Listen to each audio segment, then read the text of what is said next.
कुंभारी येथे गावठी कट्ट्यातून फायरिंग, 2 तरुण ताब्यात, 3 जण झाले पसार. केदारखेडा प्रतिनिधी बीके धसाळ.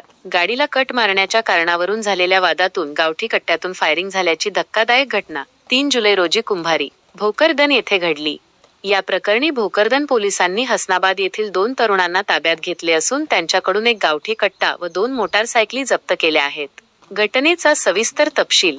कुंभारी भोकरदन रस्त्यावर शुक्रवारी दुपारी 5 ते 6 तरुण मोटारसायकलवरून येत होते. हे तरुण मुख्य रस्त्यावरून ये-जा करणाऱ्या वाहनांना कट मारून हुल्लडबाजी करत होते. तसेच त्यांनी गावातील काही नागरिकांशी अरेरावी व दमदाटी केल्याचेही सांगण्यात आले. त्यानंतर गावातील काही तरुणांनी त्यांना रस्त्यात अडवून जाब विचारला असता वाद वाढला आणि दोन्ही गटांत मारहाण झाली.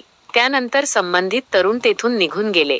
मात्र काही वेळाने पुन्हा 5 ते 6 तरुण चाकू व गावठी कट्टा घेऊन गावात परत आले आणि संबंधित तरुणांना धमकावू लागले. काही वेळात ही घटना गावात पसरली आणि मोठ्या संख्येने ग्रामस्थ जमा झाले. ग्रामस्थांनी दाखवले धाडस. ग्रामस्थांचा जमाव पाहून त्या तरुणांनी गावकऱ्यांना धाक दाखवण्यासाठी कट्ट्यातून फायरिंग केल्याची माहिती आहे. त्यानंतर ग्रामस्थांनी दगडफेक करून त्यांना हुसकावण्याचा प्रयत्न केला. या गोंधळात 3 तरुण मोटारसायकलवरून पळून गेले, तर 2 तरुण गावाच्या दिशेने पळत असताना ग्रामस्थांनी त्यांचा पाठलाग करून त्यांना पकडले. या पकडलेल्या दोन्ही तरुणांना ग्रामस्थांनी चोप देऊन पोलिसांच्या ताब्यात दिले.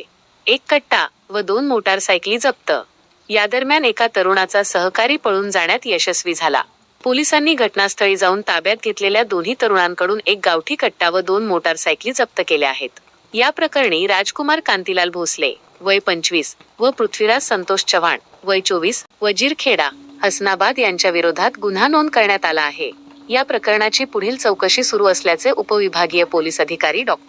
नितीन कटेकर व पोलीस निरीक्षक किरण बिडवे यांनी सांगितले.